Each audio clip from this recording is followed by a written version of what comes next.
Okay, so it would suggest that I mount these using MA8, which is metal, from the A pack, which is this one again. The RC parts pack.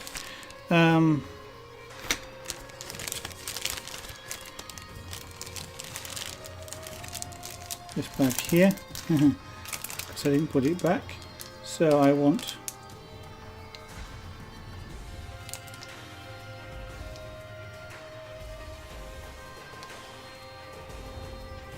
interesting.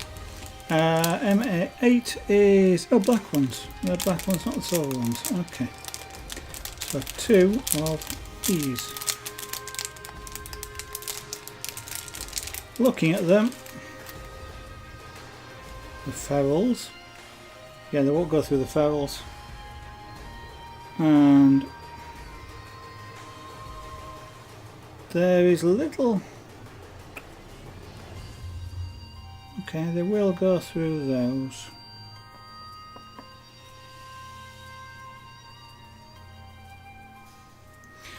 Okay. The one, just to explain and decide what my choice will be. When you get radio control receivers, as well as this rubber mount, you get these ferrules, these little shaped things. The idea of these is that they go through the centre of the rubber ferrule, and the ferrule is in, you put the rubber in first before you put the metal through it, but it goes in there, and the flanged bit of the ferrule always goes against the surface that you're screwing the servo into. So if I was screwing this in that way, I'd put it with this flange surface down, and then when you put your screw through there, the screw will bottom out. It will stop at the top of this metal flange, the metal ferrule, which means that you don't squash the rubber, which means that you're not over tightening it, and the rubber does its job. It stops vibration. Without that metal ferrule there, you can tighten it down so hard you might as well not bother putting the rubber in at all. And the other thing you don't do is you don't put it in the other way up, with the flange of the ferrule upwards, because what happens is more or less the same thing.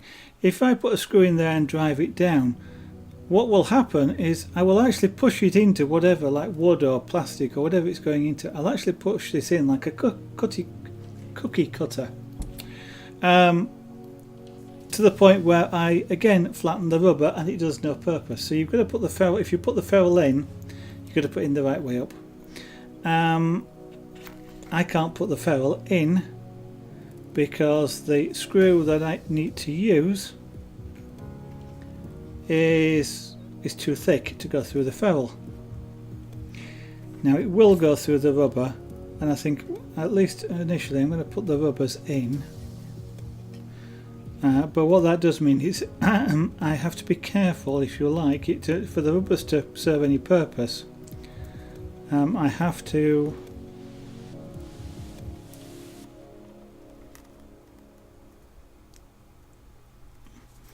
when I put the screws in, I can't tighten them down as far as they'll go because I don't want to squash the rubbers.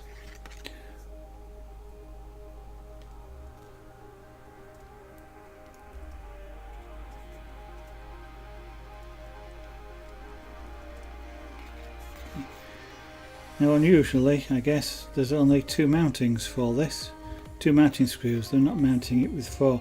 If this was an aircraft or something where you were driving something with a high load, you know, fast car, something like that, or you know, rudder on a boat perhaps, then I'd be wanting to use all 4 mountings. So I shall put that through there.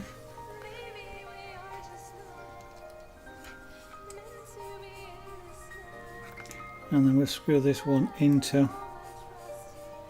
the mounting.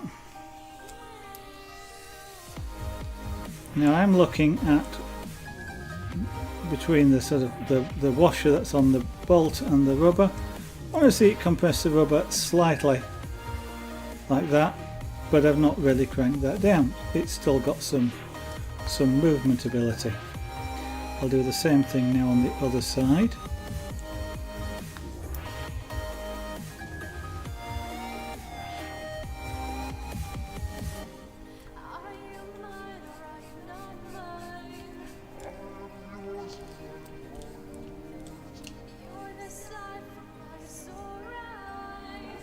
And now that I've got that in position, what I can now do is I can now tighten this screw up, which sets the exact distance from the other end. So if it was a smaller servo, it can move in, but because it can easily set it before you put the servo in. Your easiest thing is mount the servo, and then this sort of sits in the right position, so you then just have to tighten that up like that. And again, I keep saying, don't crank it down, there's no need. So that's one of the mountings done. Now I need to do the other, and I'll just put these 4 ferrules away.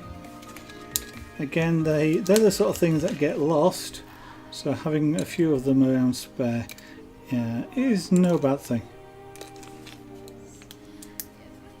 Especially when you're at a flying field, if you're flying model aircraft, you take a servo out, for whatever reason the little ferrule drops out, you can't find it again. So having a few around, definitely a useful thing. Now I need parts Q7 and Q2. I have yes, this is tree Q, and Q2 and Q7. So that one and another one.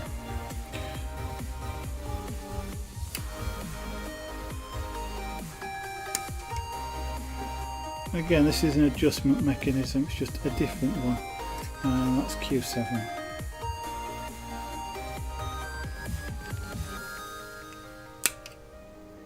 They've actually been, the designers have been quite clever in the way in which they have made the adjustment mechanisms to fit different size servos, sort of fit in the spaces where they need to be. Okay, and I now need more nuts. This time MA7, 2 of them, 3 of them. Okay, metal part A, that's that bag, that's this one. I'm betting MA7 are silver, yeah. So that's the last 3, so they do get exact in what they supply in these bags. Sometimes you get an odd spare, like a washer, something like that, but they do tend to be really accurate. So again, I will take the wire off in a minute. This goes there.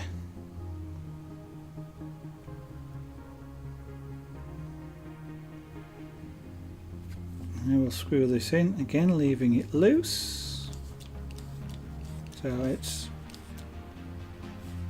enough to hold it in place. It will slide with a little bit of effort, but it's not tightened down just yet. And what I now then do is mount this to this servo. So again, I forgot once, I had to take quite a bit apart to undo the wire, because it was effectively clamped in place between the servo and the thing. I had to take the servo apart, and it was a little bit. So they undo the servo from it. It was in quite an awkward position. Some of these are, you have to turn the truck upside down to get to them and that sort of thing. So I'm going to put the grommets, the rubber mountings on again.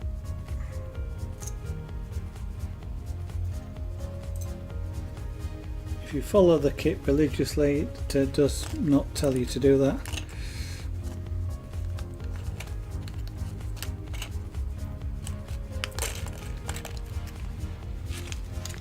And I know the ferrules won't fit.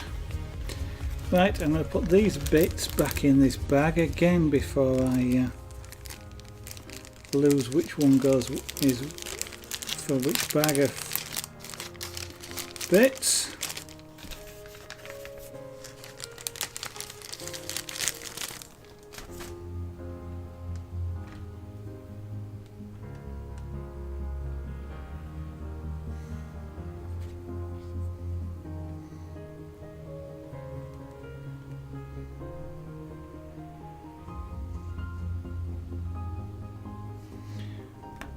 Now, as I said before, I'm only going to put in screws through 2 of these grommets, but I am fitting all 4 so that it sits level on the mount. If I only put the 2 in that I was using for the screw, it would sit at an angle. May not be fantastically important, but it's just one of those slightly neater things to do. Right, so that goes in there, and again this time we use, interesting, I was going to say there is sort of the mounting, there is the screw holes I guess potentially to get 2 screws in. They only supply, sorry, 4 screws in, they only supply 2, and I don't happen to have any spare, so we'll just be using the 2.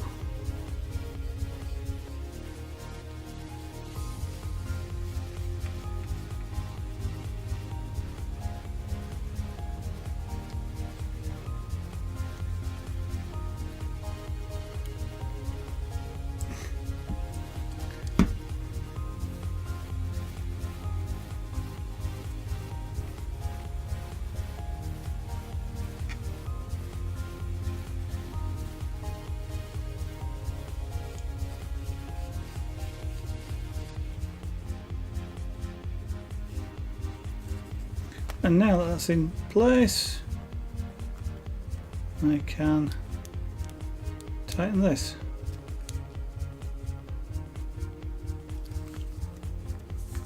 And there we have the servo units done. So we did parts 3 and 4 on the last stream. We now turn over and we're on to the bit where we start assembling the major frame.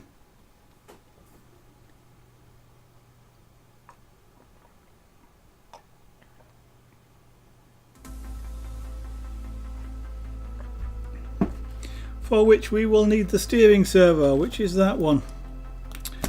We'll need the 2 frames which I've got over there, and we now need some elements off tree C. So the front frame, which is C2, which is this one,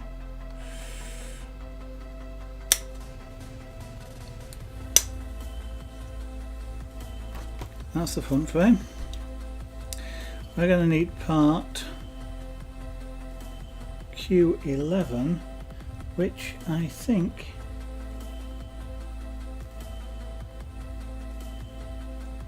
he says looking for it. Is it? No, that's the part that we did before, which is C19. Checking on the page. Yep, C19. That's the one near the back. Front, near the back. Part Q11.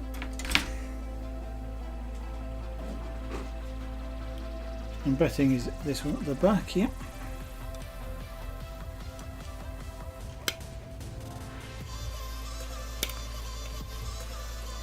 That's that part. We then want part Q8, which is the air tank, air receiver.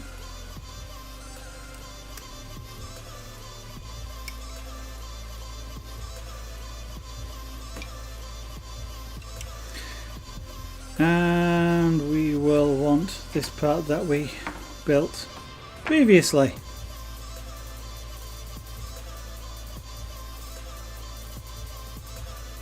And then lots of nuts and bolts.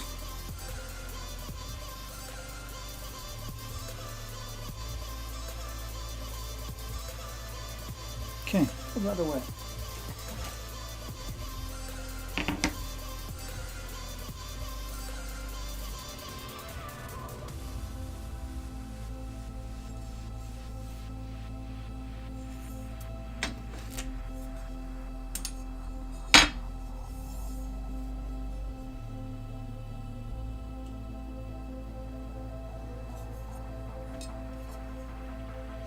Interesting here that the left and right frames are labelled on there. They were labelled on these frames, but they've been covered up by these brackets. So how do you tell? Basically just match the picture. This one, if I want the one that goes on this side, if I look at this, I've got this spacer here at the front and it's on this side of me. and this, which is the other hanger, is on this side. If I was to try and do that with this one, you'd see they're on the wrong side. They're on the inside, not the outside. So I know that this one is this side here. So what I'm going to do is I'm going to build it as a half. I'm going to sort of start with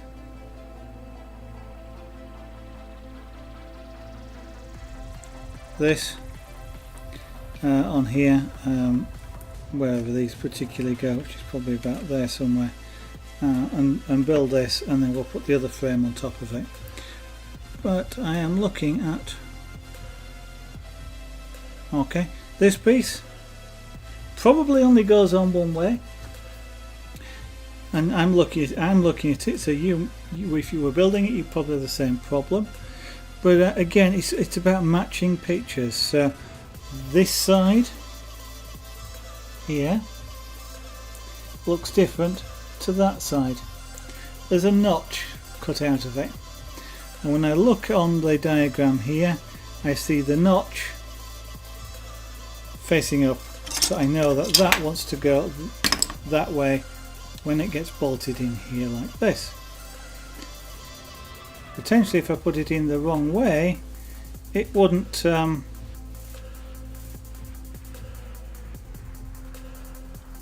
these holes on the front, which something will mount to, would be in the wrong place. Incidentally, when I put this on here, you can see it's right as well, because the edge of the frame, when I line up the holes, the edge of the frame matches here and on the top, which is quite clever really.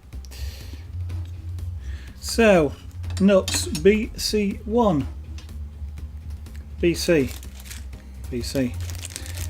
So how many BC do I want? It says 21.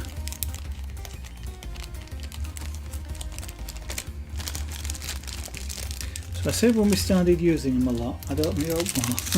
That's what I'm going to do now. Oh, there we go. It's already opened up. So I want 21. In the left here, on the left hand side, where there's the parts that are needed, it's telling me BC1 times 21 and BA2 times 2.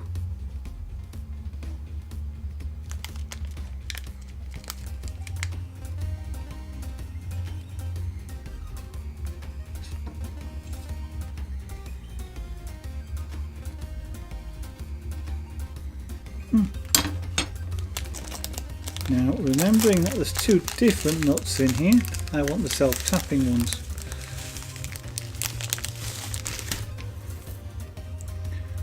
One, two, three, 4, 5. I'm always counting on this channel. 6, 7, 8, 9,